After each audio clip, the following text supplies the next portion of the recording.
there, Andrea Jones, registered nurse and functional hormone practitioner. In Understanding Hormones 101, today we're going to be talking all about why what you've tried hasn't worked before. It's really, really important before we dive into changing habits or doing anything new that we understand why what we've been doing isn't actually serving us. So like, follow, and subscribe for more. Just curious. I have. Hey, Dayla, good to see you.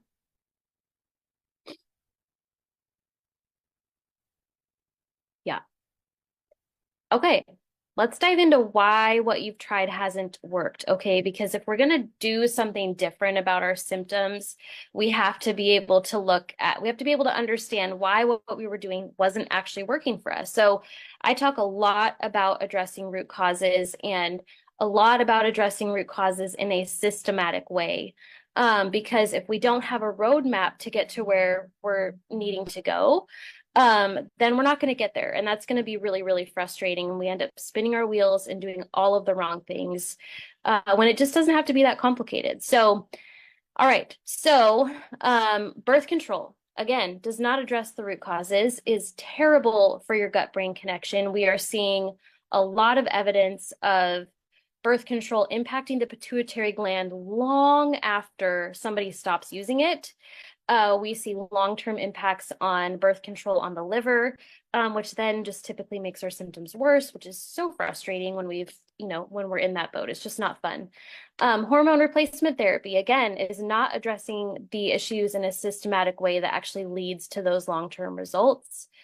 Paleo, keto, or intermittent fasting. I actually got a great question from somebody today about that, wondering why it wasn't changing her symptoms. And again, that is because while eating nourishing foods like keto and paleo can provide, it is not specific enough to balancing women's hormones. Those are two completely different things. We need different nutrients for that. Same thing for essential oils and exercise. They all can have their place, but you have to know where to place them. And you have to be working with somebody that knows when and how to use those things in order to really start seeing results. And then, of course, medication. Again, I also feel like medication like anti-anxiety medication or mood stabilizers definitely can have their place when we're talking about mood swings. However, if you have not addressed the gut-brain axis with supporting it with the right kind of probiotics, supporting the entire digestion, meaning from the time food touches your lips all the way down, it's just not going to be very effective. All right, let's take a listen to a case study, and hopefully those of you that are on live on Facebook will be able to hear this as well.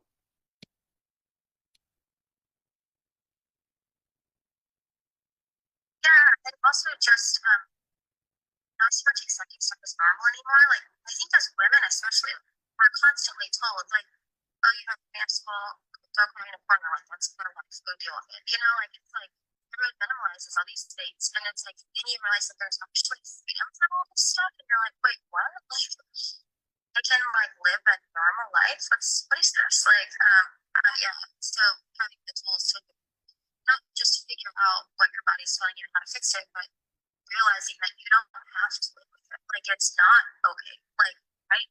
It's not just accepted and move on. Like you have things you can do. I think that was the biggest one for me. Is like not just having to accept anymore. Awesome. Yeah. And so how's life for you now? Like I know you've been graduated for a while now and life and with all the things in the middle of COVID and all the crazy. So share it out right now and how you're feeling. It's been my husband and I joke all the time, like it really was like life changing in that sense. So like funny and cheesy, like but it really has been for us because like, now, the biggest thing was facing surgery for these blood cycles. But now, like I'm pretty much probably as regular, if not more, than I was on birth control, which is insane. Like even on birth control, I wasn't always.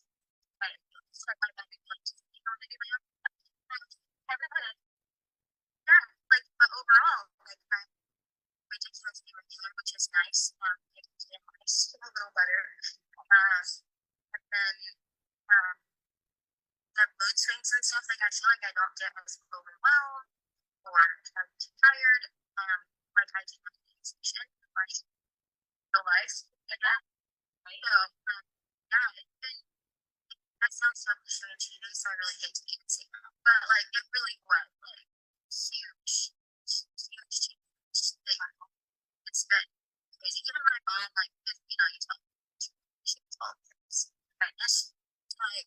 Like sometimes we'll be out and about and we talk about something, you know, be like, do you know how awesome it is that like that didn't overwhelm me? Like just didn't even be like whatever. And she would like, our science, it's like so joke. Actually like because I'm actually that I'm like, but it's so yeah, right.